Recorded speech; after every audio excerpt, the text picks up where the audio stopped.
Hello, magandang gabi po sa ating lahat and welcome to Human Resource 103 webinar on HR training and development brought to you by Scale Up Training and Development. So thank you so much for joining us tonight and welcome sa mga participants natin na andito sa Zoom ngayon and of course, hindi makakalimutan ng participants natin na nasa Facebook live stream. So tonight's topic will focus on training and development, which is an essential HR function na nagsisigurado ng employees nagre-remain sila na competent, na motivated, and of course, aligned sa kung ano ang goals ng company or ng organization. And before we begin, please be reminded of the following. So first, please background noise. Next, use the chat box responsibly for your questions and comments. Next, let's respect our speaker and fellow participants at all times. Stay focused and engage our session. And lastly, if kaya naman, please keep your camera on to make our session more interactive. So actually, this webinar or ang webinar na ito is the pangatlo na siya, no? Pangatlo na siyang webinar from our human resource series. Of course, under Scale Up Training and Development. So a quick review or a quick recap lang from the last session, we had the Human Resource 102 webinar on HR recruitment and talent acquisition kung saan pinag-usapan natin ang mga best practices sa pag-select, sa pag-attract, at sa pag-hire ng top talents. Ngayon naman, we will be scaling up nga, no, kung kumbaga, to the next crucial HR function, which is training and development. So, this plays ang training and development plays a major role sa pagsigurado na ang employees is continuously silang nag-grow, nag-improve, and of course, continuously silang nagpo-perform at their best. And our mentor for tonight is is a HR management expert and HR strategy specialist, is a recruitment director at the Virtual Staffing Solutions, is a certified paralegal professional, is a certified human resource professional, and a special projects director. So let us all welcome Mensor Michael Pinto. And ayan, sir, you have the virtual floor.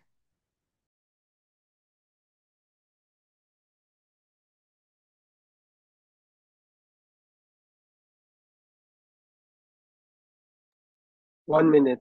Yeah, I'll share my presentation. Give me a minute. Can you guys hear me? Yes, sir, you are audible. Thank you. So, good morning. Good morning, everyone.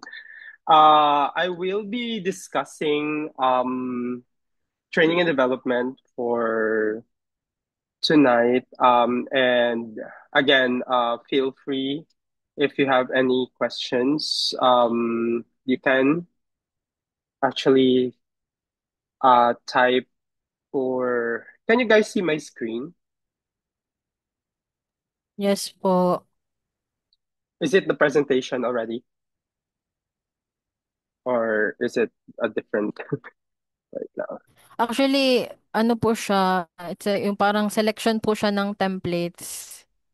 Wait, I should. Okay, wait, because a lot of things that's popping up. So wait, give me just 1 minute.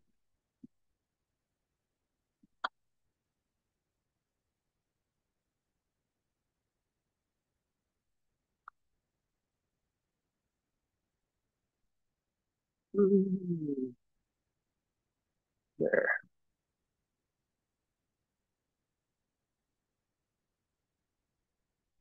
just application window. How about now? Can you guys see my screen? Please give a thumbs up if you can. And again, this discussion, I will be encouraging everyone to like participate. You can type your questions if you have, and we'll try to answer it as soon as we can. Yeah, I'm gonna put the chat screen here. Okay, so again, let me introduce myself. My name is Michael. I am the speaker for tonight. Um, as Rain earlier mentioned, I am a graduate of psychology from the University of Iloilo. And I have my diploma in research and development management from University of the Philippines Open University. I did my paralegal training from UP Law Center, and I've been an HR practitioner. Um, it's a balance between human resources and recruitment. Currently, I'm the recruitment director for a BPO company here in Tacloban. So it's Virtual Staffing Solutions. And also, I have been working as a trainer.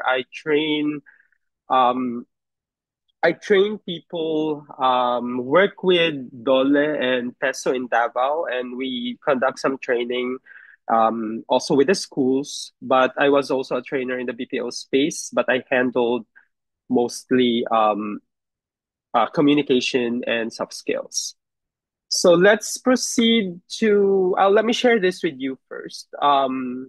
In any other or any business at all, any industry, when we grow our people, we also grow the business. Because in the industry, of course, there are a lot of changes in, of course, like skill sets. We used to experience that we even in recruitment that we are hiring for like a role, for example, and it's just in a couple of months the skill set or change.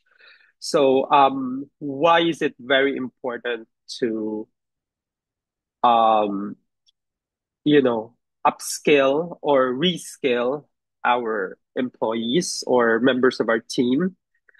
It's because it's really more, you can say, expensive, time consuming, requires a lot of resources if we hire for a new person, right?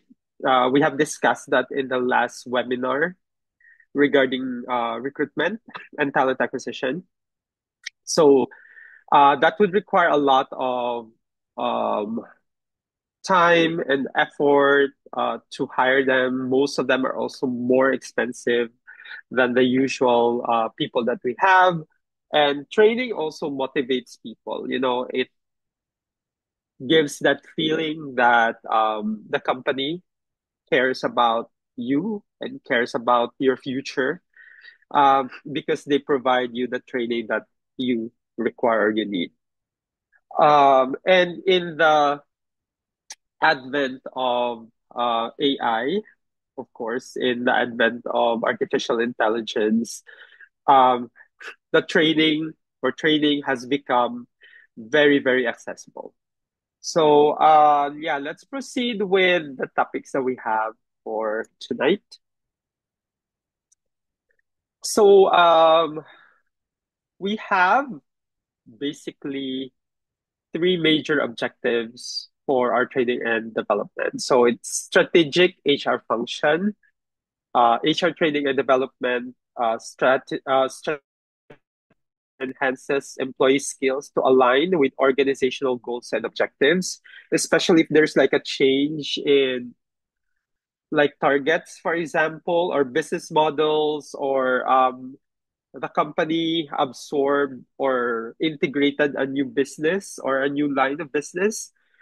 Um, it's very important that HR, if you guys are HR practitioners, by the way, who are HR practitioners here on Zoom, Can I get like a raise of hands or, at least chat if we have HR practitioners?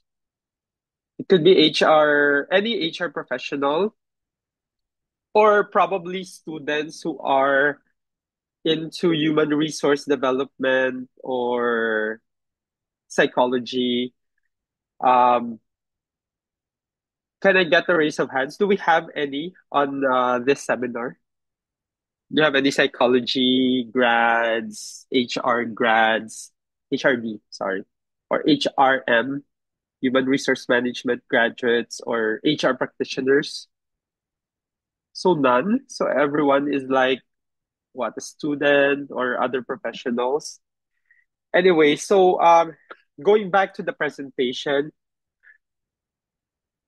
when we think about strategic HR function, they call it like usually in our company we call it TQD. So training and quality development. Some of the companies they have specific L&D departments or learning and development departments. In my previous organization, training and HR is just one because my organization previously is quite small. But in my current role and in my current organization, we have a separate training and development department. So this training and development department actually is in charge of creating training modules or implementing all the training in the company, like values formation training, or even as minute, or I mean, even as basic as Excel or coaching. They are in charge of creating these training materials. So number two, the one that we have is continuous learning culture. So creating a culture of continuous learning helps organization adapt to market changes and foster professional growth. This is what I was talking about earlier, that in order for the company to adapt to the changes in the market, changes in skills, um, and scope of support, we need to have that training to foster or to really um, give our employees the chance to continue learning. And lastly, of course, for business impact. So investing in HR training improves employee engagement, compliance, and maintains competitive advantage in the industry. Some of the companies, especially the new ones right now, your small and medium industries, they actually, I mean, small and medium enterprises, they actually became successful because they have a very niche product, right? So if you wanted to be like a very successful, to be a successful company, I think you need to focus on a niche support, and that, all the businesses around you would go to you for that specific type of support. So once we have like identified what we want to offer the market, we sometimes focus all our training to focus on a specific skill set or a specific like scope. Uh, Sometimes that would be a very good thing because you will be labeled or tagged as an expert in the industry. But sometimes that could also be very, say, detrimental to the growth of the company if you cannot adapt to sudden changes in the market. So, to proceed, let's go to strategic HR functions. We have four. So, alignment with business strategy. Training programs are developed based on organizational objectives. For example, digital transformation or global expansion. If the company aims for innovation, HR focuses on creativity and tech skills training. So you can actually see this. there are a lot of companies right now, especially in the BPO space, where they actually remove employees because their skills are already, say, um, being replaced by automation or being replaced by artificial intelligence. So, if the company wanted to innovate or to like be creative with whatever strategy in the business that they want to, they need to actually implement training to make sure that their existing employees are, say, skilled enough to be in the market and or well, again, no one is irreplaceable in a company. However, if you have that specific skill, um, that means you are still very essential to the operations of the business. Number two is workforce planning and skill gap analysis. For this, HR usually works with the sales team, especially in identifying where the business is going.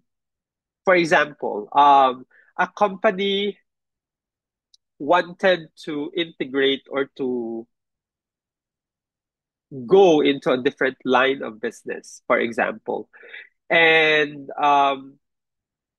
the sales team would have potential business partners, and they wanted to make sure that the existing pool of employees that we have has the talent needed for the upcoming business. So this is where skill gap analysis is very important and planning for the future, because we need to make sure that when the business comes in, we have people who can handle the requirements of that business. Number three is leadership and succession development. So, in a company, again, I've said this and I've said this, I will say this again. We are really, everyone is, as they say, replaceable in a company. That is the reason why there are succession plannings happening all the time as part of the BCP or your business continuity plan.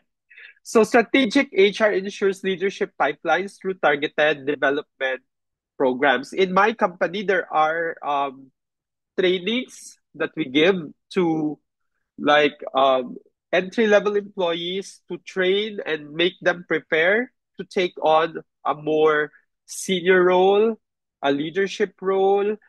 This is where certifications, for example, comes in as well. Um, this is in case you have key employees in your leadership that will resign, for example, or that would separate from the company. So the company will not be left um, hanging or with no one being able to handle a specific task. So this is where training and development really shines, in preparing existing employees to adapt to the changes and the skills that is needed by the company in case there are separations happening. And measurement and ROI, it also evaluates training effectiveness using metrics like productivity, retention, and business impact. So L&D or your training department usually creates your modules, but they also measure um, like the effectivity of the training and its impact to the business. What is the um did it like say meet the ROI, for example, the return of investment, or did we waste money on a specific training? That's also the reason why sometimes bigger companies would send their employees or leaders to external trainings, and make sure that, even if these external trainings would sometimes cost really expensive. For example, I believe in my CHRP, how much did I pay my CHRP? I think it's like a 3 month course with I think I paid more than around 20,000 if I'm not mistaken. Similarly with other trainings like your Cisco certification training, or let's say your Six Sigma, that requires a lot of time, effort, and money. And sometimes companies actually sponsor these trainings for their employees, but they also make sure that there's a return of investment going on. So they probably would ask the employee to do, like, to echo the seminar or the training. Um, some of us also are tasked to share materials, for example. And this is also the reason why companies would really put some return of investment clause on the contracts that they have people sign. In my experience of all the not all, but the last company that I work with, we have like a training bond, if you can say that. Like if they send you to a training that is more than um 10,000 pesos, they would require you to at least render a return service agreement of like around a year, or if you resign, um, you will be paying a prorated fee of that training payment that they actually uh, you know that they paid for that training. So that's the reason why um, it's very important to have those measuring capabilities of doing training, because it's not just like you train people and then you don't measure the effectivity of that training. So anyway, before we proceed to the next slide, can you guys like type questions if you have any? Do you guys have may questions ba? Or ano ba? Wala bang questions? Do you guys have questions?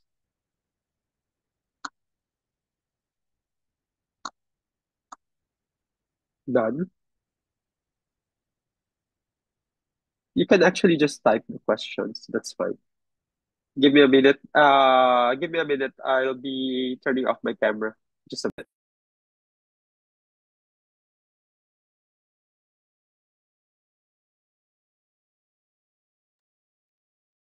No questions, guys. Sige, if there's none, I hope that everyone understands the first part of this. So let's move to the continuous learning culture. So continuous learning culture has five really, I put like five major points on this. Um, the first one is, of course, ongoing development. So learning is integrated into daily work, not limited to scheduled programs. Of course, scheduled programs are quite different, guys. Don't get me wrong.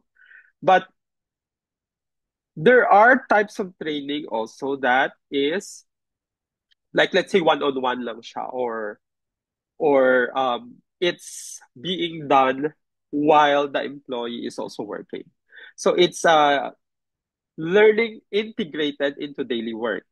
So sometimes, 'di ba, we are given tasks by our employers or our bosses to do something, and sometimes like we really don't know what it is, how it's done. Sometimes nga, 'di ba, they would ask you, okay, this is our new software, learn it. They will give you the modules. I experienced that lately in my organization when we transitioned from one applicant tracking system to the other. So I need to learn or relearn how to operate that specific ATS. Kasi ATS, in a looking at it from the foundational aspect naman, it's similar, pero there are things that are very specific to a specific software, for example. So you need to relearn everything. Similarly, pareho lang din ito with you know, any other skill sets, 'di ba? In the IT industry, we have, let's say, you know how to use what's this front end JavaScript, for example. But there are a lot of variations of this software or this software. So you need to learn everything, even though it's similar. There are a lot of differences as well. By the way, what industry do you guys belong ba? Do we have anyone from the medical field or office lang, lahat, sales? Can you guys type your industry? School setting, okay? Because I want to actually create examples that you could relate to. Kasi I might be talking about IT and the BPO and everything, and hindi kayo sorry, you cannot relate to the examples. So in school settings, what are the usual, Diane, what are the usual um training aside from the mandated by CHED or by DEX that teachers are supposed to learn?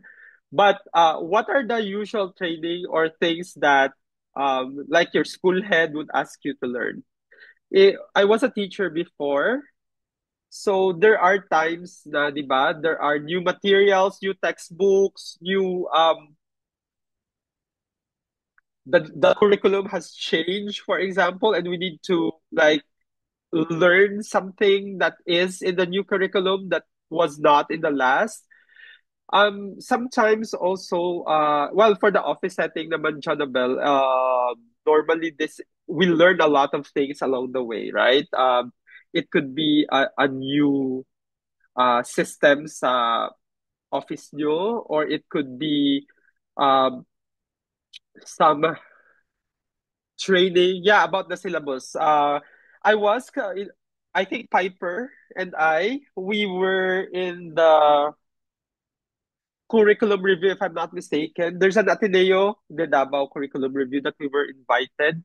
I think that was with the business College of Business. If I'm not mistaken, that was like 2012, 2013.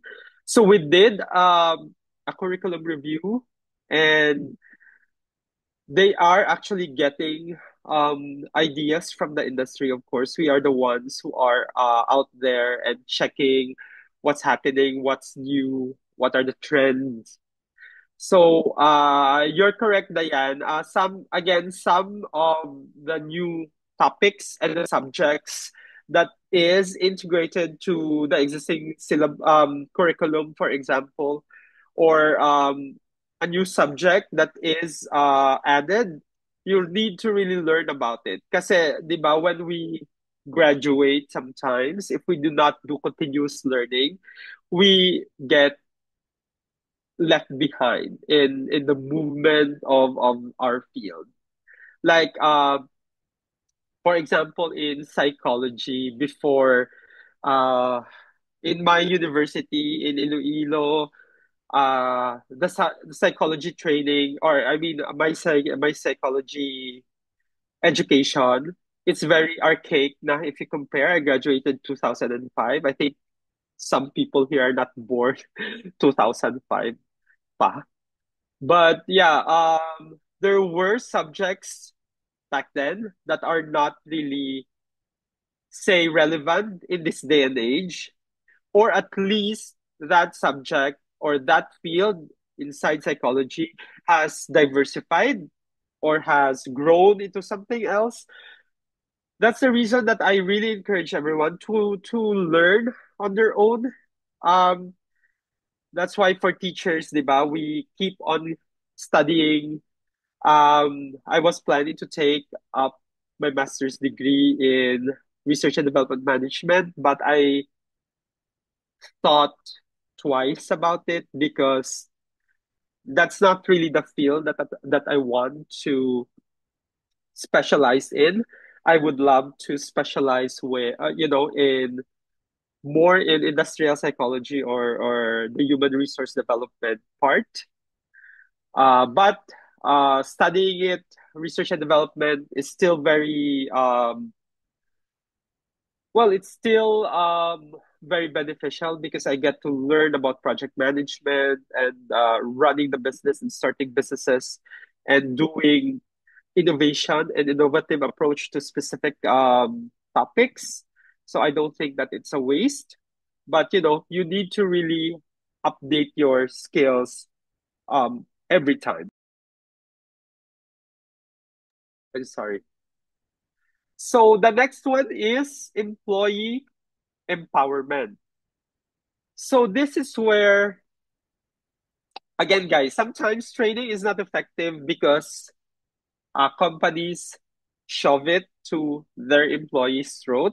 But there are companies who design their training based on the current pacing and skill set of the employee. So in my current company, we have an LMS which you can enroll subjects that you like, um, and you learn it at your own pace.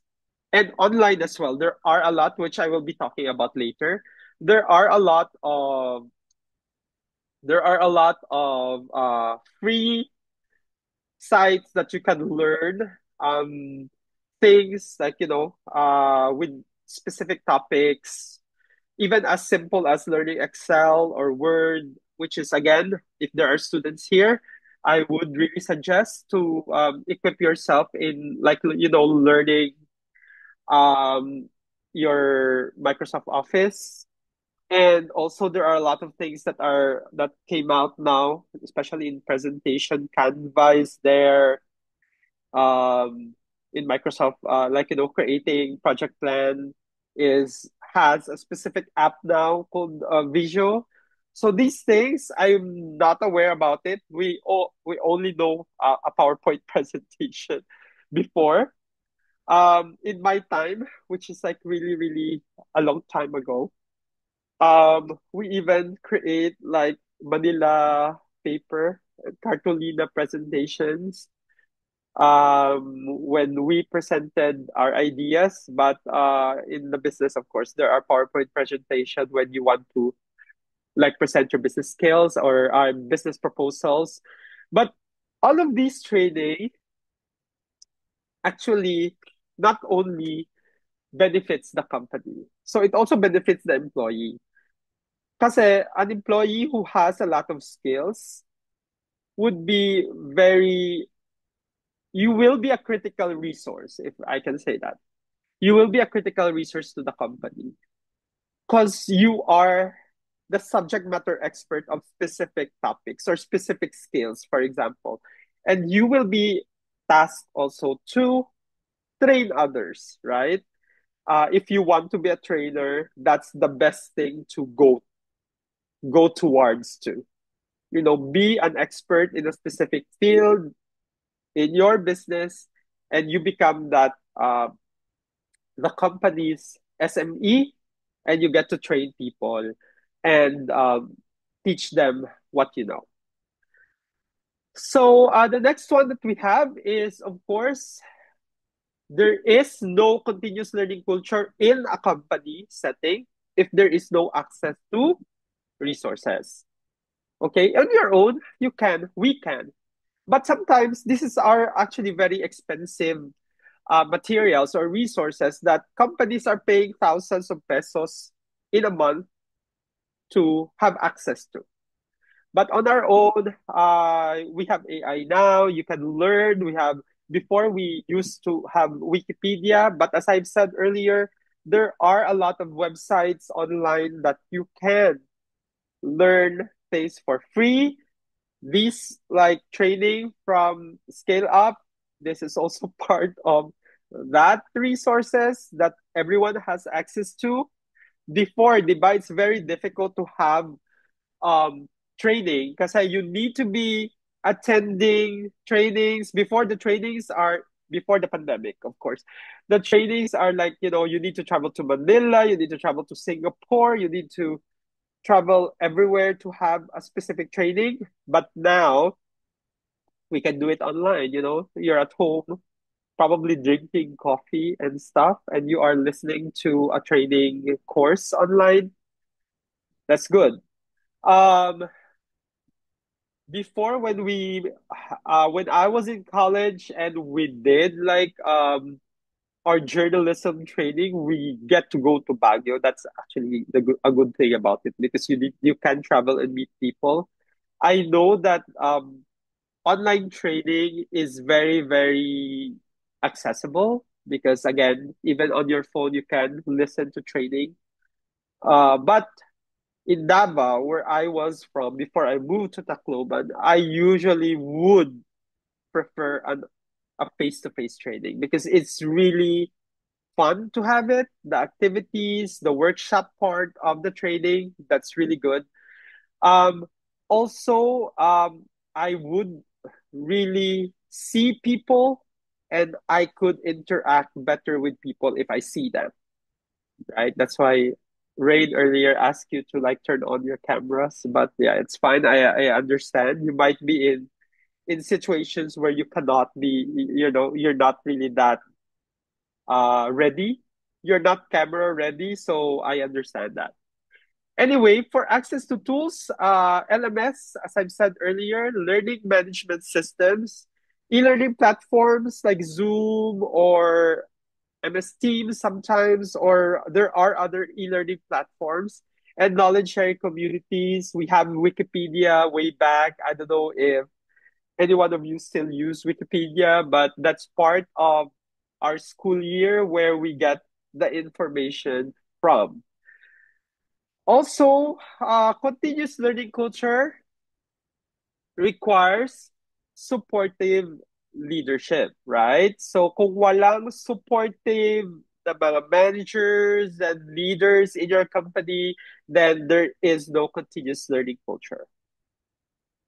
Kasi sometimes managers are, not all, but some are power trippers, di ba? Like they would just put you in a situation or a scenario where they would just tell you, oh, you do this, but they will not train you how to do it. Saying that, you need to be innovative, you need to learn on your own. But that also is a two-way, it's like a double-edged sword as well. Because if you are not equipped with the specific or the necessary skills to do the work, you are designing, or at least you are putting yourself up to fail. So that's one. So it's very important to have a supportive leadership, to have continuous learning culture. And number five, of course, adaptability. So it prepares employees for technological changes and evolving business needs. I've been mentioning this earlier, that in our industry right now, if you can see, even in um, let's look at the automotive industry, right? Before, how the changes in technology actually boost the industry. Before, what's happening, right? People are just using carriages and horses, but people, they saw the problem with collecting manure, mga poops ng kabayo and everything, and also the discovery of fuel and everything. It boosted the industry, so nawala na yung horse. It's not being used anymore, to unless you are probably in the bondocks, where you still use horses. But there are cars, and the technology of automobile making came into place, na erase yung kabayo. Now, nung dumating yung, what's this? Uh, when they made cars, they still need people to build the cars manually, di ba? So there were a lot of jobs, etc. But when the line production came in, they actually remove a lot of people because they have already have the technology to make work easier.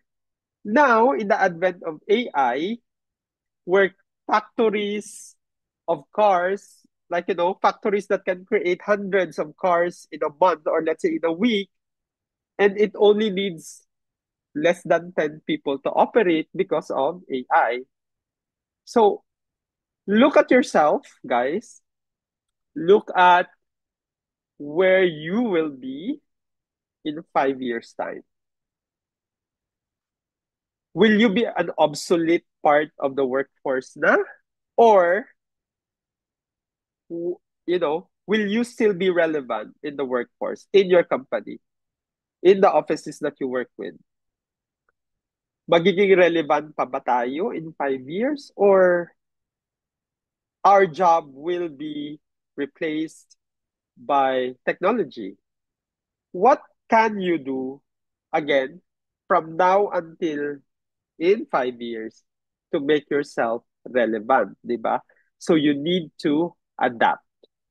You need to learn everything that you can about your work or cross skill yourself, learn a different um, knowledge or skill that you feel will be very important in the future. That is how you future proof your skills and your jobs. Okay? So that's continuous learning culture. Any questions, by the way, before we proceed?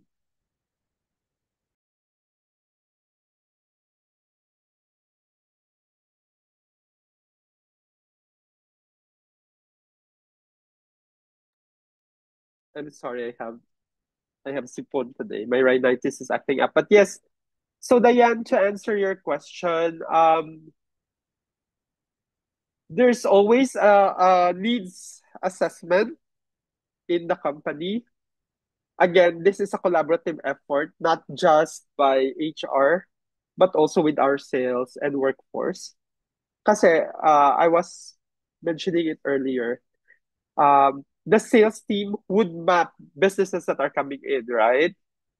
So before papasok that business comes in, we need to make sure that the people inside who are already existing knows about the skills required for the business that comes in. So they actually do or put that based on the projection of the pipeline, kumbaga. So kailan ba papasok ang business na to? How many weeks do we need to prepare? How many weeks do we need to recruit people, process them, hire them? Kailan magsa-start? When will the new business start? And then how many weeks do you think we can learn um, the skills needed for this new business? So yan lang siya na yan. We actually project it first, then we move back. That's how we plot it. Like, okay, so if there's a business that's coming in by January, let's say, a potential business coming in by January, or let's say in a hospital setting, ha, kasi I've been a consultant of a hospital as well. So example, they want to create a new department. May bago silang requirement from DOH.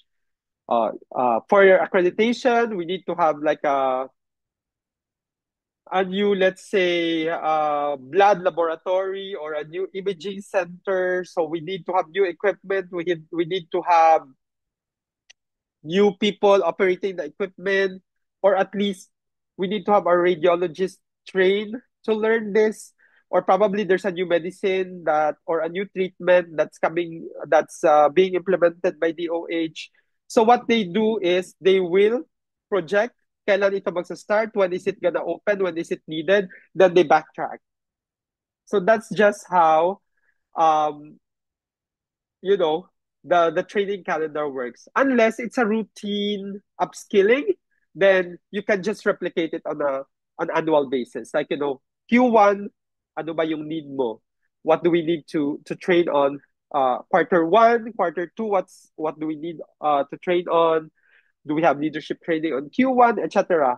So it also is sometimes in my previous company, it's also based on the need ng company based sa goals namin, which we do a business review like on this, at the onset, the start of the year, like January, we do a business review. Then we lay down the goals of the company. Then we instruct training. Okay, we need to make sure that we upskill everyone to hit our targets, know about this, etc. So yan lang siya. So there's like your usual routine training that's happening annually in a cycle. Then there are also training that's based on the need that's coming in, businesses that are coming in, and that's how we put them on the training calendar. Did that answer your question, Diane? Sorry.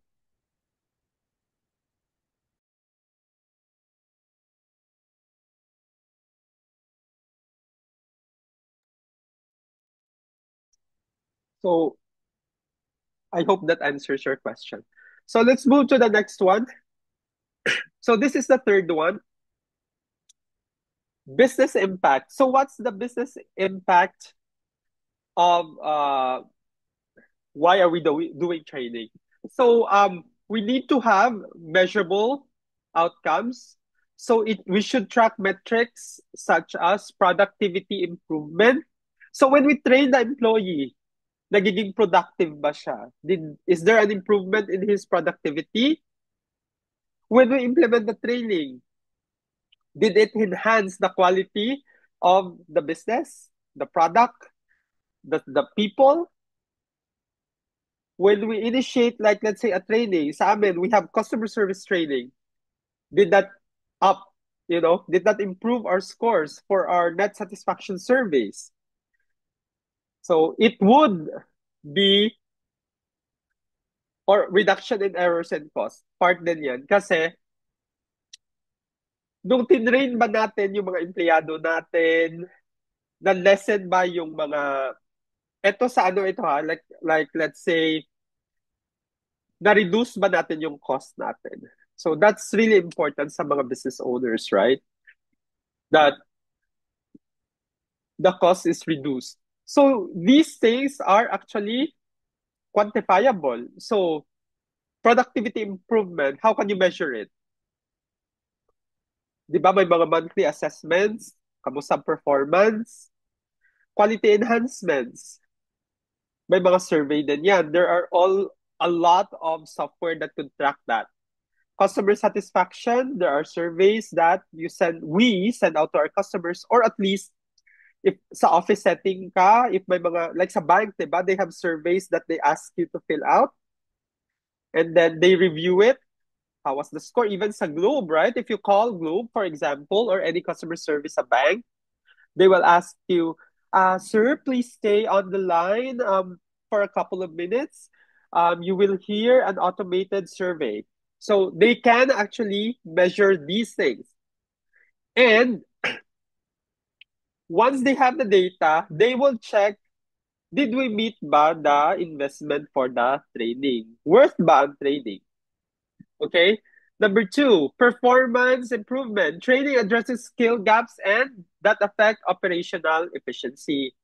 Again, going back to the skill gap that we were discussing earlier during the initial na na presentation natin, 'di ba? May mga skill gaps na that should be addressed.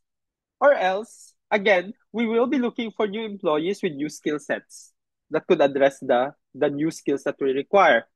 It also leads to faster project delivery and better decision making. Diba? If we have people who are knowledgeable, who are skilled, because of our training, mas mabilis sila na makadeliver because they already know what they need to do. Also, employee engagement and retention, because development opportunities increase job satisfaction. Di ba? When we do, I don't know if you guys attended the recruitment training last week, last month, but part of that is when we apply to companies, di ba, we are expecting to learn something new. It's not just that we do our jobs, but we also want to learn from the people inside the company, or we want training. Sometimes we ask that during our hiring, right? Do you guys offer training? Do you guys train? Kasi if there are developmental or development opportunities, it also increase the employees' motivation and loyalty, right? So it also reduces turnover and recruitment costs. Kasi if you already have someone in the company that has that skill, di ba? Hindi ka na mag-reduce ng employee. You don't redundate because they don't function anymore.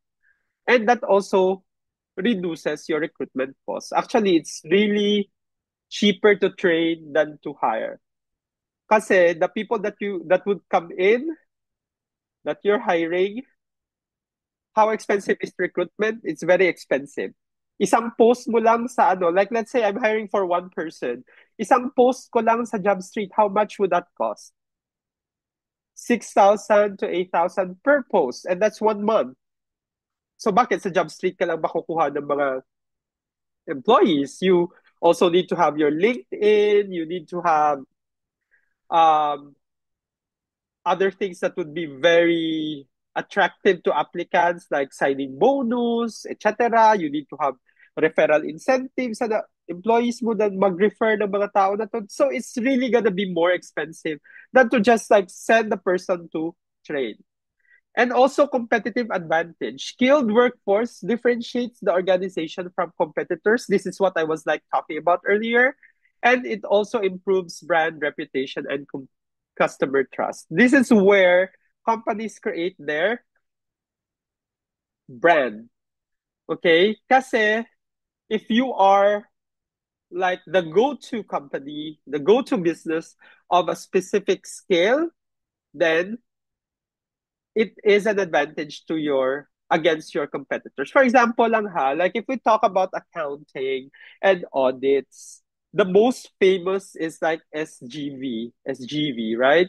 So people pay them just to audit their books,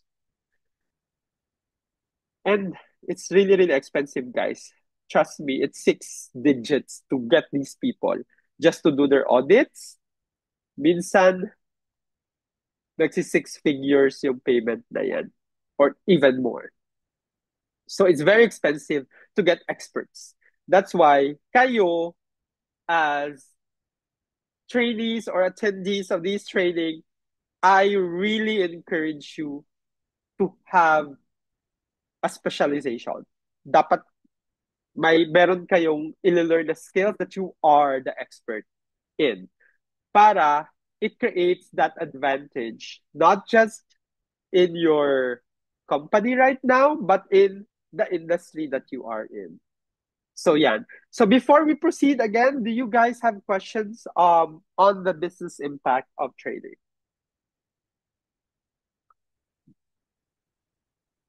Anyone? Any questions before we proceed?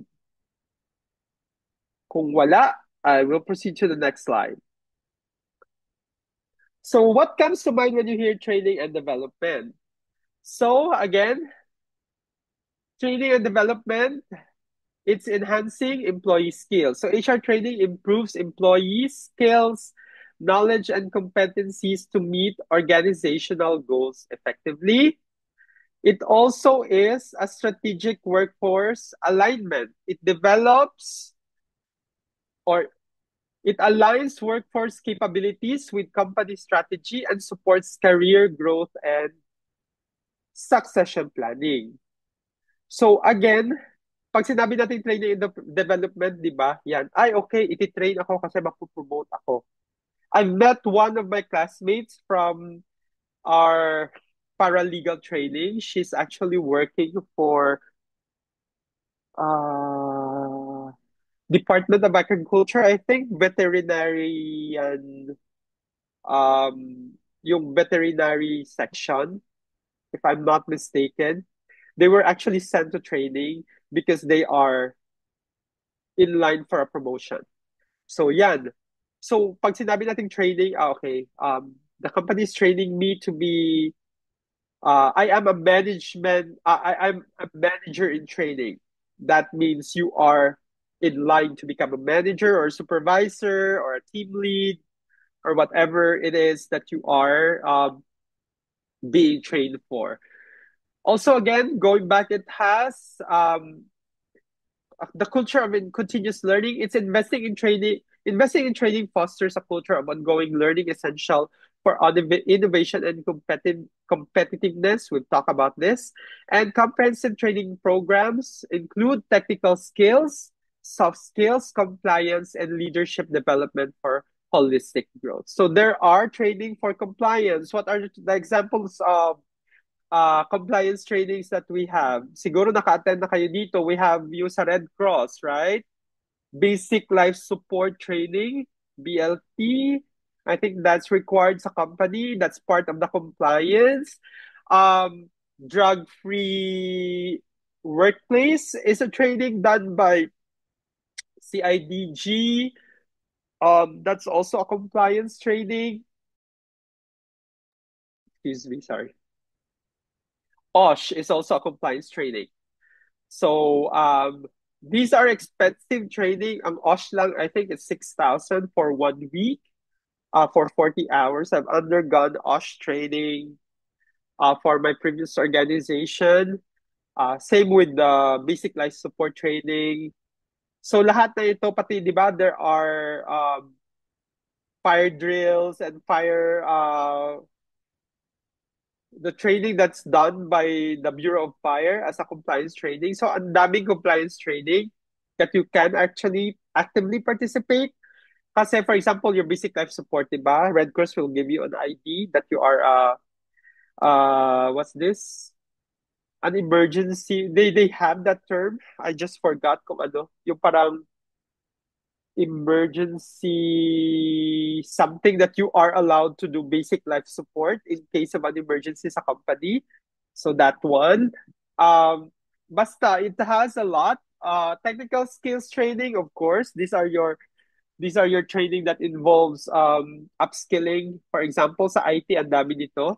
Soft skills, communication skills, coaching training, language training. For once, I've done language training for Sutherland before. I was a language trainer and a soft skills trainer. So we even have sales training. We did sales training. So that's part. Leadership development, of course, your Six Sigma or Lean Six Sigma, um, other certifications. These are part of um, training programs that are given to employees to achieve that holistic growth. So there's a lot. Again, never ending itong mga training na ito. Everything can be has like training if you want to learn other skills. So top 5 in-demand employee skills to improve. Again, if you can take notes, baka gusto nyo to and you want to learn things about this. Number one is, as I've mentioned earlier, AI literacy and machine learning. So why it matters? Since AI is now integrated into almost every industry, this is very important. Learn tools like ChatGPT, Copilot, and basic machine learning concepts. Take free courses on Coursera or LinkedIn training. They are providing free training as well.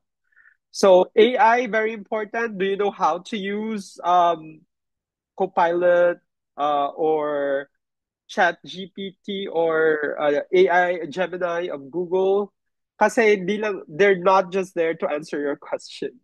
You can actually do a lot of things with those AI platforms.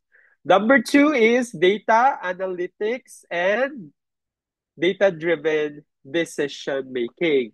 So why it matters? Data is the backbone of every and all business decisions. Why do we need to hire more people?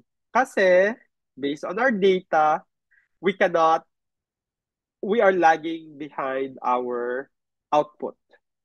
Why do we need to fire people? Again, because that person is not performing. So everything that businesses do is connected to data. Pag ang company nyo wala, hindi nakikip ng data, matakot na kayo. 'Di ba? How can you be promoted if there's no data backing that up that you are a performer, 'di ba? Um, how would you know that your company is growing if there's no data that will prove that the sales are going up, right? So it's always data. How to improve? So again, you can gain proficiency by um, Excel. You can learn Excel, Power BI, SQL, and Python. You can also practice interpreting and visualizing data. So data visualization, we have an entire department in my previous company that does data visualization. So, and they actually require to use Power BI for that. But you need to learn, kahit hindi ka, you know, if you're not really interested to learn SQL or Python, you just need to learn how to understand data, 'di ba? How to extract data, how to analyze data. So yan lang talaga. You need to learn those things even though na hindi ka techie, 'di ba? You can actually do a lot of things just by learning how to interpret data. So number three, in demand the in demand skills is cybersecurity fundamentals. Again, this is very in demand sa IT field. There's an entire field that's new in the IT industry right now. There are schools that are even like offering cybersecurity now as part of their as as as one of their courses. One of the universities in Mindanao actually provided or developed a course in cybersecurity. So with digital transformation and remote work, security is critical. How to improve, learn basic cybersecurity principles, risk management, and compliance standards. In companies right now, in bigger companies, even in my previous company, we have SOC 2 compliance. Even now in my company, we have SOC 2 compliance because our clients would want us to be compliant with SOC 2.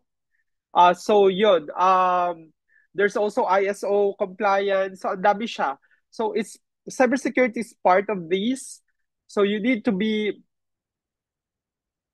knowledgeable about it. If you want to be focused more on cybersecurity, ikon IT ka or comp side, and you can learn about cybersecurity. This is like one of the fast upcoming fields in technology that a lot of people are they're investing time and money to learn because it pays really good. Number four, adaptability and agility. So rapid changes in technology and business models require flexibility. So embrace continuous learning, take on new projects, and develop resilient strategies. So guys, you need to have your own personal projects to learn. Hindi lang na maghintay tayo, not just, we will wait for our companies to send us to training. My suggestion to you is try to have your own personal projects, personal training slash learning projects that you put or impose to yourself. So, like, example, you don't really know a lot about Excel, then you learn about Excel. Make it into like a 3-month project for you. Um, sa akin, I recently re-enrolled learning Excel. So, 'di ba? Like I'm 43 na but learning doesn't stop naman. So I even enrolled my paralegal training just to enhance my knowledge in the labor law, for example, because that's part of the things that I want to learn about. Um, I even enrolled in Udemy. I paid for like a couple of training classes that I still did not finish because I was really busy lately. But I enrolled in a course that's looking at HR in a global perspective. Again, HR sa amin, sa HR, it's not just, you know, HR within the company. What are, you need to look at it from the global scale as well. Similarly, di ba, if you're a teacher, for example, for teachers, what are what can you like impose to yourself as part of the your personal training? Probably you can learn about better presentation skills or better um, creation of teaching materials using AI. There's like a lot of things that you can actually do to learn. And number five, of course, advanced communication and collaboration. Since hybrid work and global teams demand strong communication skills. So you need to practice our writing, active listening, and cross-cultural communication. Um, this is very important, especially if you're working with a team that has, global scope. My company right now, we are at 3,000 plus employees. And as the recruitment director, I actually oversee some of parts of our hiring globally. So you need to understand, for example, the culture of Colombia because I have a team in Colombia that I work with. And in the US, in my previous company, I have worked as an HR, as head of people and talent. I have worked with teams from Europe and from Latin America. So they have their own quirks, they have their own culture, they have their own, um, you could say, they have their own um, attitudes and behavior, which you need to also learn. So, how would you be able to communicate better with your teams from across the world? So, you need to in the Philippines, we are used to like sometimes even if we do business writing or send email, for example, our emails are quite long. We explain a lot of things. But for our American counterparts, they don't really want to read long emails, for example. They want you to go straight to the point. So how would you know this?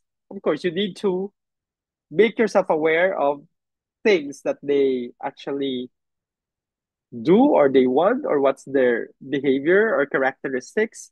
You need to learn about that. So these things are the top five in demand skills that we need to develop. So this includes soft skills, this includes technical skills, this includes your compliance skills that we discussed in the previous slide. So any questions before we proceed to the next one? So again, if there's none, let's move to the areas covered of training and development. So employee onboarding, that's really where the start of training happens. So when someone, like sa amin, in my company, when we hire someone, we do the process, we have them sign a contract, then we onboard them. So we pass them to training. So onboarding introduce new hires to company culture, policies, and job roles for smooth transition. So even sa HR lang guys, when we onboard people, di ba, we do orientation. So part of that is introducing the new employee to the culture and the policy. So that's part of their quote unquote, the start of their quote unquote training. Skill development programs, of course, these are training that focuses on enhancing technical and soft skills like leadership, communication, and problem solving. So there are leadership trainings that are, for example, in my company, is happening in our academy. Compliance training, again, this educates employees on legal and regulatory requirements to minimize organizational risks.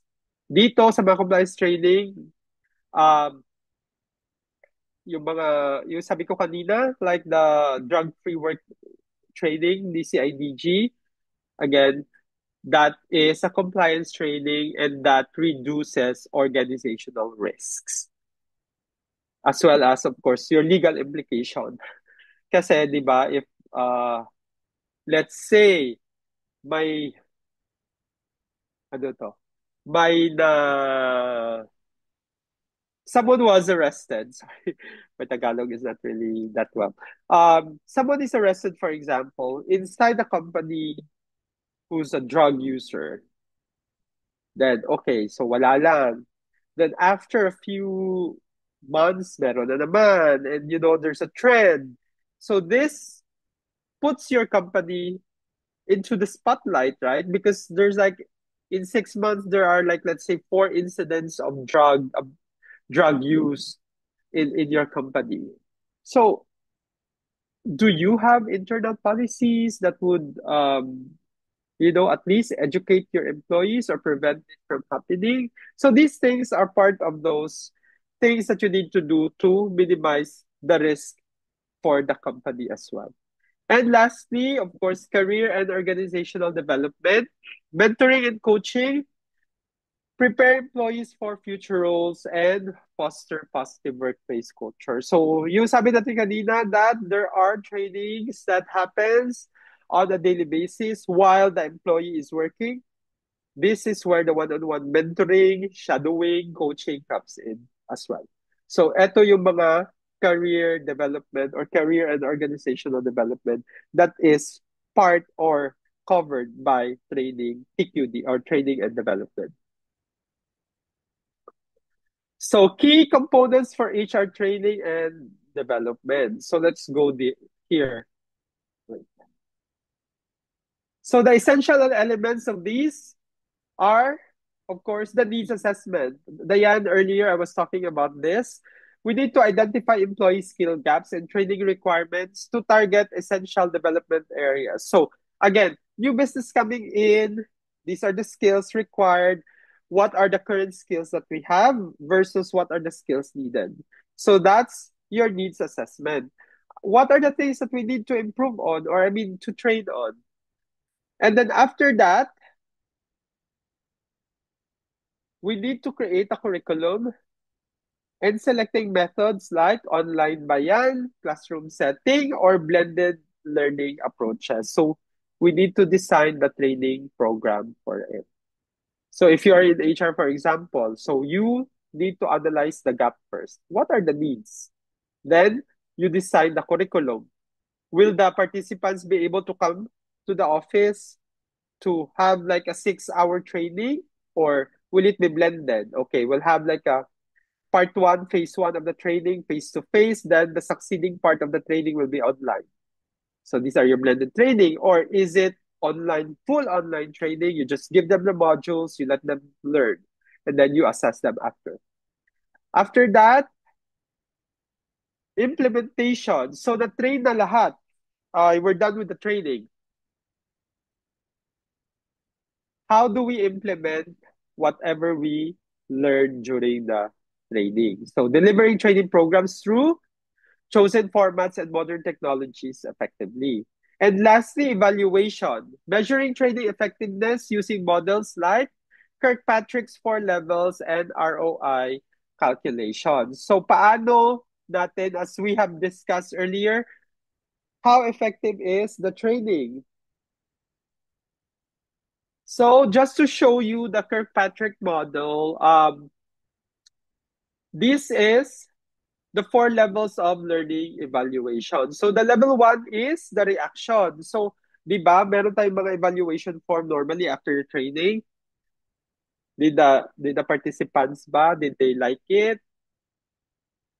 What are the things that they learned? So they are pre-test and post-test normally sa training, di ba? Pre-test is the assessment or the examination that we give out before the training to check where or what is the level of our participants. Do they know more about it ba, or do they know less about it? If they learn, if they know more about it, what are the things that they can learn pa? Diba? If they learn less about it, then what are the things that they need to learn during the training? After that, we also do post-test or post-training test. So these post-assessment tests would measure their learning after your training. Next step is behavior. Did they use it? So you need to ask what are the observations of the direct supervisors, the direct managers. Did it tick ba the checklist? Okay? So, ang na-learn ba nila the training? Are they using it in their jobs? And lastly, what's the result? Or level 4, did the training influence performance? Did it improve the KPI? Did it defect the rate? Did it, reduce the work or rework reduction, etc. So dito, may improvement ba on like a monthly basis? You check the improvement of the performance, etc. So yan or here's the 4 levels of learning evaluation, also called the Kirkpatrick model. So reaction, learning, behavior, and results. So methods of training, again, um, we have common approaches like on-the-job training, di ba? When we are in college, we were in college, um, we have OJTs. So this actually prepares the students on the actual life in the industry. Kasi it's really different, like what they learn in the academe and what they learn in the industry at the actual job, right? So now, even in my company, we actually have interns from the psychology department of one of our partner universities. In Davao before, my previous company, we get interns all year round, and we let them really experience how to do quality checks, how to do data, etc. Because we were an IT company in my previous company. So, and we also have classroom and e-learning. So classroom training provides structured learning. E-learning provides flexible, self-paced access online. So your online training, for example, are your Udemy, LinkedIn, they provide training. Um, I have a friend who's from, I forgot her company, but they are actually a training company. They provide training to schools. They give materials out. And part of that, number 3, will be workshops and seminars. Interactive sessions promote skill building and knowledge sharing among participants. So there are a lot of workshops that you can participate.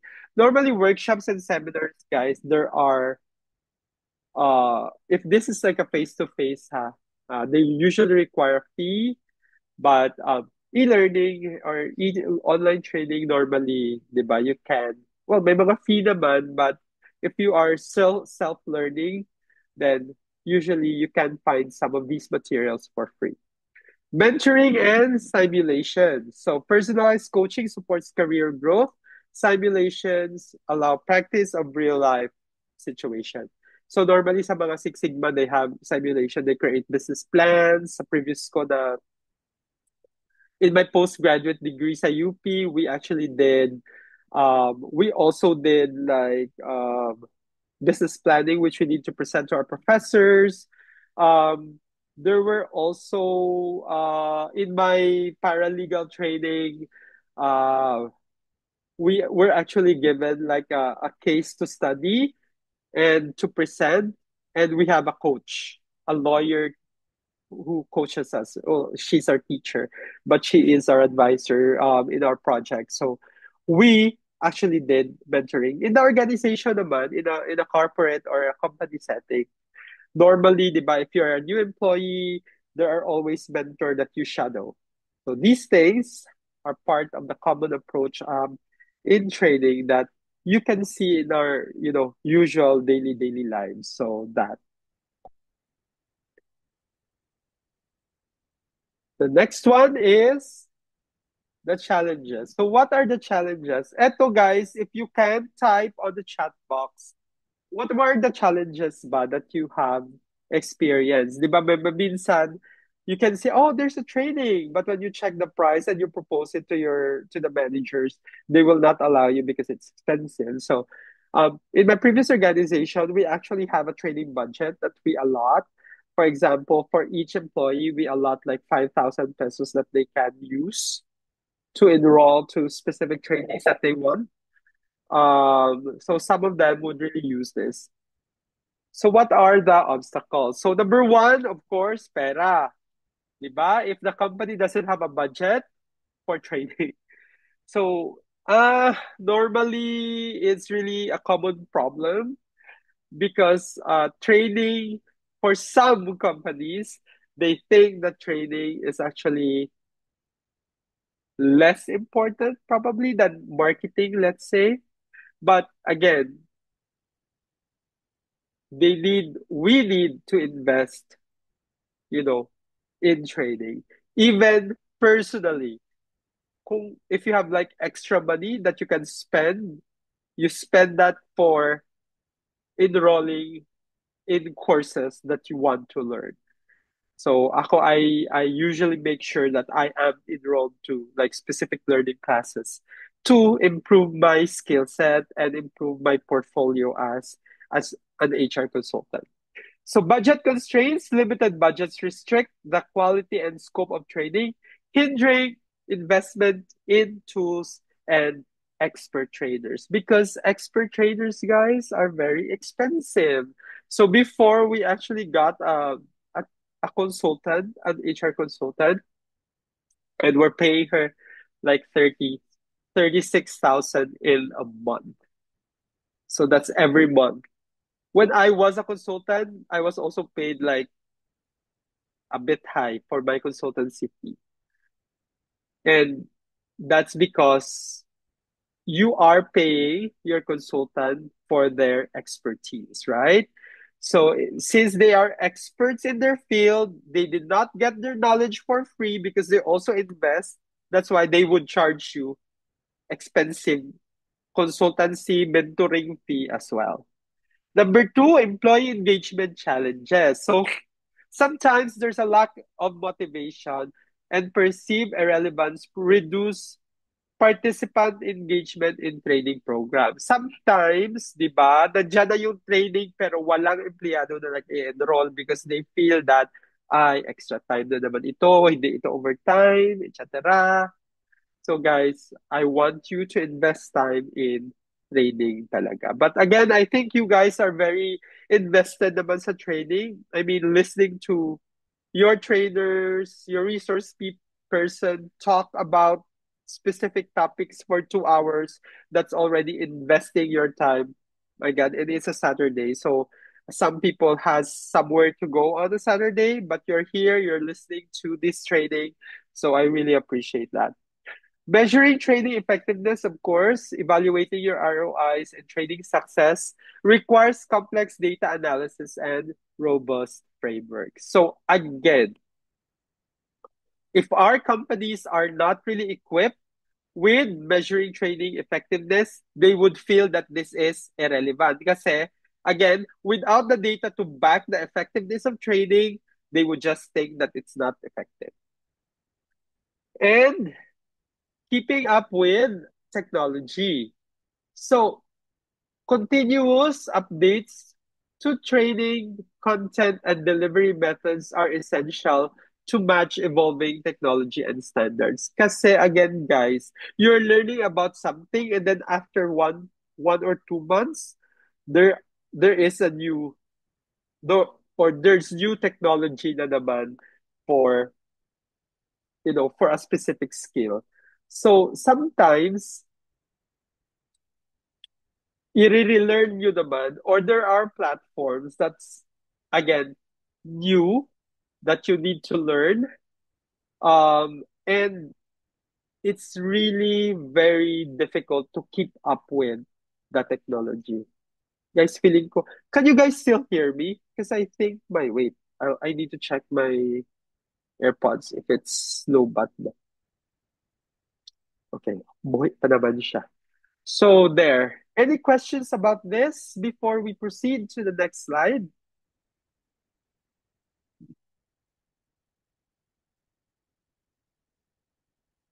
I'm just worried that, you can't hear me. Any questions, guys, before we proceed? Wala? Okay. So if there are no more questions, let's proceed to the next one.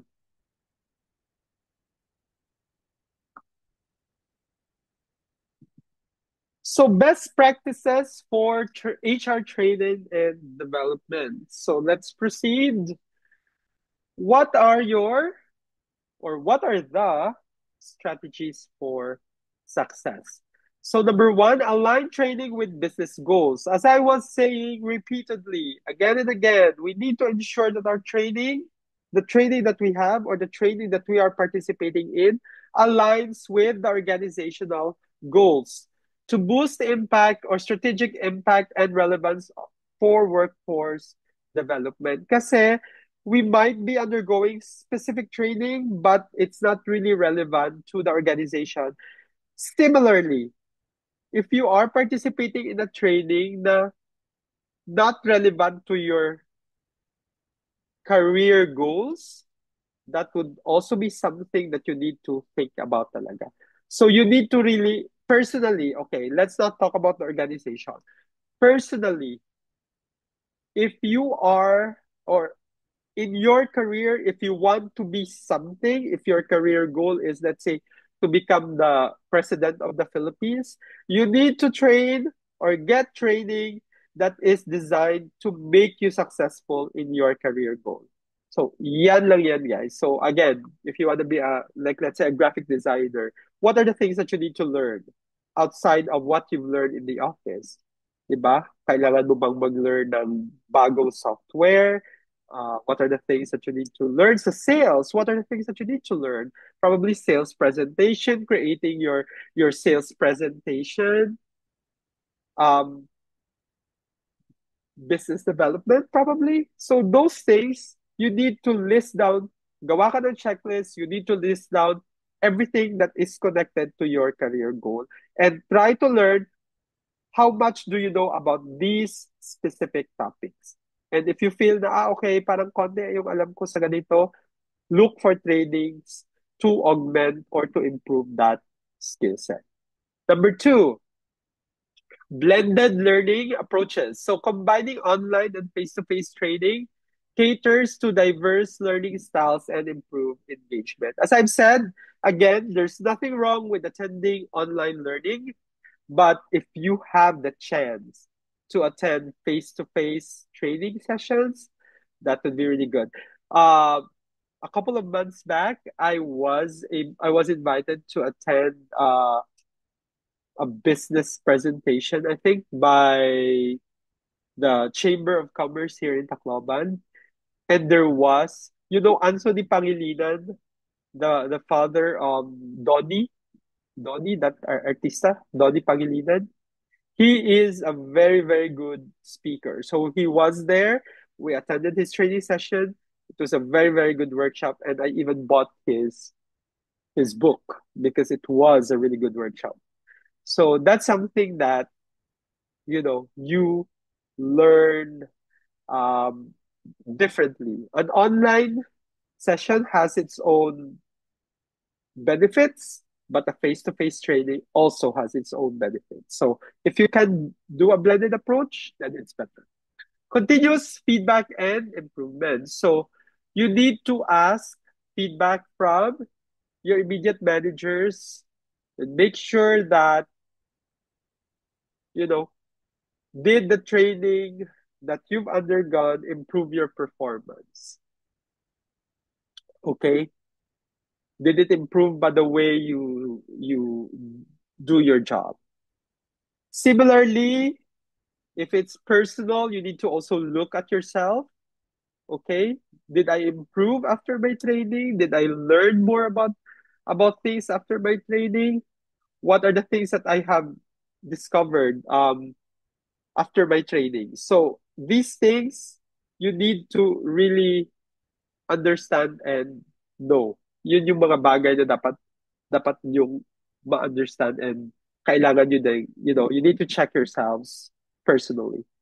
And technology enhanced training. So using LMS and AI tools improves accessibility, personalization, and progress tracking as well. So, any questions about this? Any thoughts or insights about learning strategies for your success? Questions before we proceed?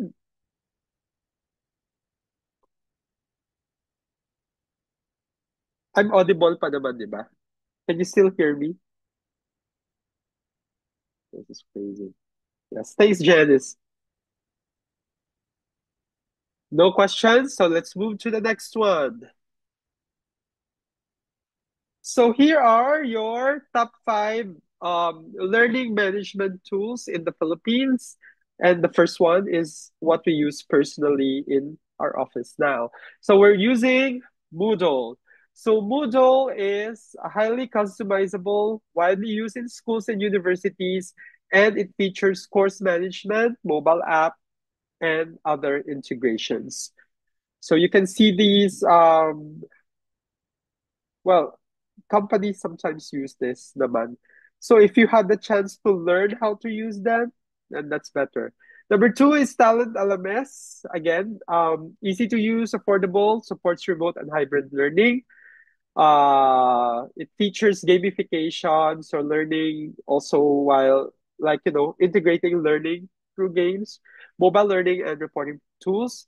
Absorb LMS also scalable for large organizations, strong analytics and AI-driven learning paths. Trainual, onboarding, and for SOP training, as well as Paradiso elements. So there are free and paid version for Paradiso. Next. So to sum everything up, this one of the mga questions. We could probably open the door for like 10 minutes after. So summary and final thoughts. Training and development is an investment to people. Okay, so HR training develops employee skills, fostering engagement, loyalty, and high performance within organization. Also, it fosters or improves, I would say, culture of continuous learning. So continuous learning ensures adaptability and resilience in a rapidly changing business environment. Number three would be organizational benefits. Prioritizing training boosts productivity, strengthens employer brand, and attracts top talents. Kasi, di ba, if, example, ano yung mga well-known company that has really a lot of training, in my experience? Accenture ata. So these companies, sometimes, if ang mga fresh graduates, like, di ba, once they graduate, they would look for companies that are known to be training grounds. Yeah, I experienced that sa Sutherland in Davao before. When I work in Sutherland, people would say, "Oh yeah," because I'm with recruitment, so we interview people. They would say, "Oh, because Sutherland is a very good training ground." So it's that brand. Yeah, sometimes it's not really good because people would just work for you for like 1 year, 2 years to train. Then after that, they resign to be in some other company. But there are companies that are really known to train. And if they pair that, if they pair the brand that they are a really good training ground with a very good compensation or benefits package, then it retains employees longer. And lastly, long term competitiveness. So, effective training strategies contribute to sustainability and competitive advantage in the market. That's why I keep on reminding everyone. This is my advice to everyone. Learn, learn, learn. So you need to learn things because the one that you have right now will not be relevant in 6 months' time or a year time. You need to learn something new every time because learning really doesn't stop. So you need, and you know, the market is really changing a lot lately. So what we have right now, what we know right now, is not maybe obsolete in like next year. So I think we are at the last part. So again, training and development is not an expense. It's an investment in people that drives organizational success. So when we train our people, when we give them new skills, when we give them, we even if we cross skill them, make them relevant, that's improving not just the people but also improving the organization and the brand of the organization. So, any questions, guys? Questions? Anyone? Wala na? So, if there are no more questions, there. I have a question. Hi, Prince Franco. Given that training contributes to engagement, adaptability, talent retention, and competitiveness, what do you think is the most important element in designing a truly effective HR training strategy? Okay, let's go back to what we have discussed earlier, Franco. Do a needs assessment first. Okay? Kasi we could always implement the training. We could always like have training.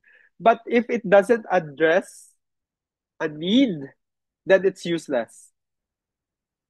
Your employees would feel that you're forcing them to do it. Di ba? So, kailangan, you need to do a needs assessment to make sure that the training that you will provide is what the employees need or they will find it very interesting. Diba? Like, how would they find something interesting if, again, they don't need it? So that would not be a very good strategy, right? You're just gonna waste time, money, and effort, and you'll be forcing people to attend the training, and they don't feel that they need it. So my suggestion is do a needs assessment first. Once you have that need, then prioritize what type of training do you need to do first.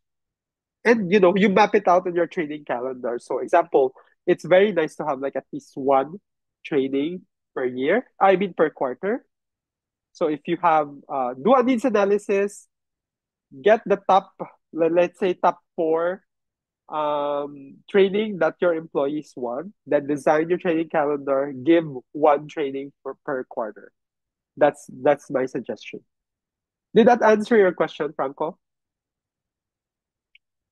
You can actually create a training assessment survey, Diane.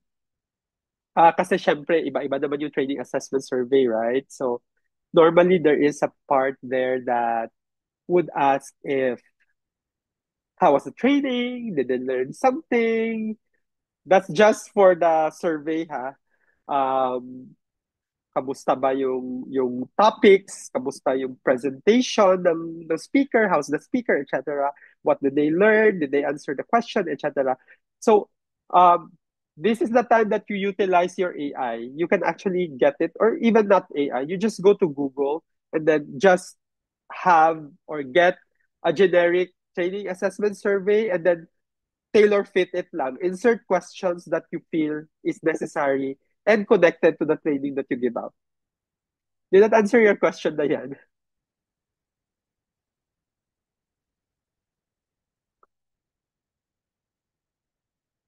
Okay, any more questions? Si Lexi, may question. Okay.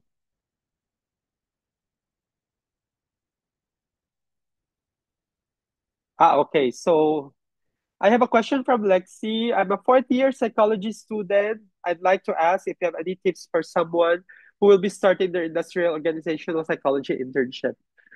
Okay, so again, for organizational psychology, or industrial psychology na part, I suggest that you look for something or participate in an internship that you are most interested with. Kasi, di ba, industrial psychology or organizational psychology is very, very broad. Ang dami niyang field. So what part of industrial psychology would you like or you're curious about? Kasi in the interns that we have right now, they actually have like three different not three. I think they have like four different fields that they need to expose on. They have clinical, they have industrial, they have social psych, and another one. So for some of them, not all, for some of them, they actually chose like HR and recruitment as their field that they want to immerse in. So we have like, siguro we have 18 students from our partner college who wanted to be with us as part of their internship. So we immerse them in recruiting, how to do sourcing and branding and interviewing people.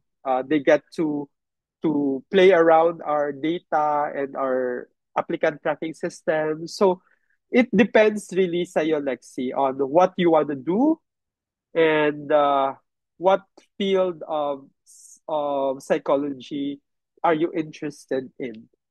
Kasi again, you need to do the training which is aligned to your goals, to your career goals. So, what do you want to be pagkatapos mo ng psychology mo? Di ba, some people become clinicians. In my master's before, my classmate kami who is into clinical testing. So, you know, yun yung finocus niya. Lahat ng training that she underwent is actually focused on testing, test and measurements, yung psychometrician training, etc. So all testing siya. But for me kasi, I have a dip into the academe. I was a teacher before, but sorry to say this, but nandito si Dayan, but um, being a psych graduate in the academe versus in the industry, really in the corporate setting, of course, they have more benefits and better pay and etc. So I chose to be in the corporate setup. So that's why ako, as a psychology graduate, I moved to the corporate setting. So depende yan siya, Lexi, on what you want to do after you graduate. So that's my suggestion lang. Any more questions before I give back the floor to Rain? Lexi, you're welcome, of course. Guys, please ask questions kasi even if I prepare all the presentations, and this is true to all the workshops that you attend, when we do when we do the presentation, we can only think so much of the topics that we want to discuss, di ba? Kasi for me, what I usually research on, especially if I'm talking about recruitment, I'm talking about HR, I'm talking about this, I would really look at online, ano yung mga trends ngayon. Kasi I want to discuss relevant topics. Hindi lang na yung topic lang na, makita ko sa libro. Of course, yung mga libro ko is very old na, no? The learnings I learned way back in my psychology days and when I studied my master's, it's very old. It's obsolete. Some of them are obsolete na.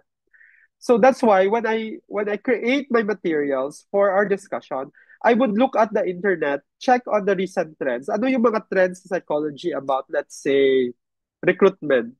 Well, again, for recruitment naman, I'm in the industry, so I know the trends. But for example, for training and development, I haven't been training for a long time. Well, I'm still doing training, but for the next topic example that we will have, compensation and benefits, di ba? That's a very broad topic.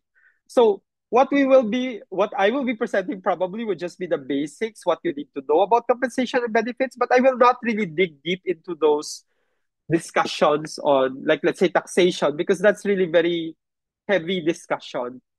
But I would still encourage everyone to really, really, namatay na naman yung isang AirPods ko. Okay. Low-bat lang pala siya. Uh, because this is where my microphone is strong. Kasi sa MacBook, it's basag. So, I would really encourage everyone to ask questions. Kasi if you have questions, that's the time that we bring up topics na naman, di ba? Okay. So, kailangan pala dito nila malaman to.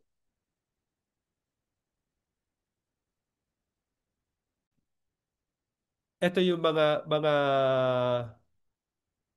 training, let's say about assessment surveys, yung tinanong ni Dayan, di ba? Hindi ko na siya na-discuss because I would assume that everyone would know about assessment surveys. But again, if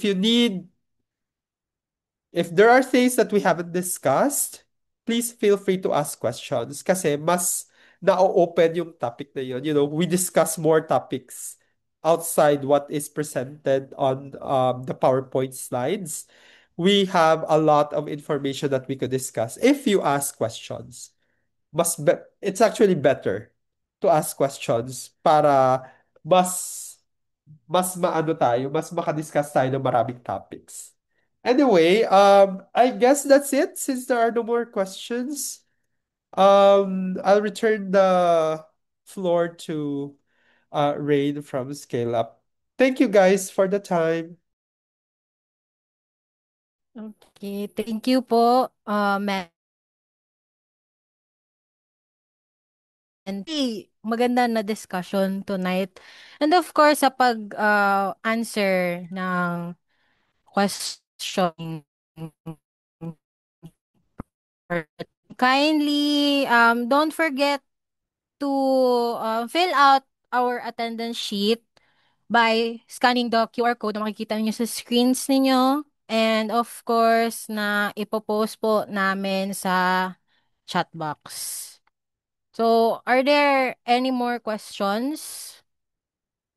If there is none, pwede po bang mag-send ng heart emoji sa chat box ang mga participants para po ma-sure natin na wala na po talagang questions.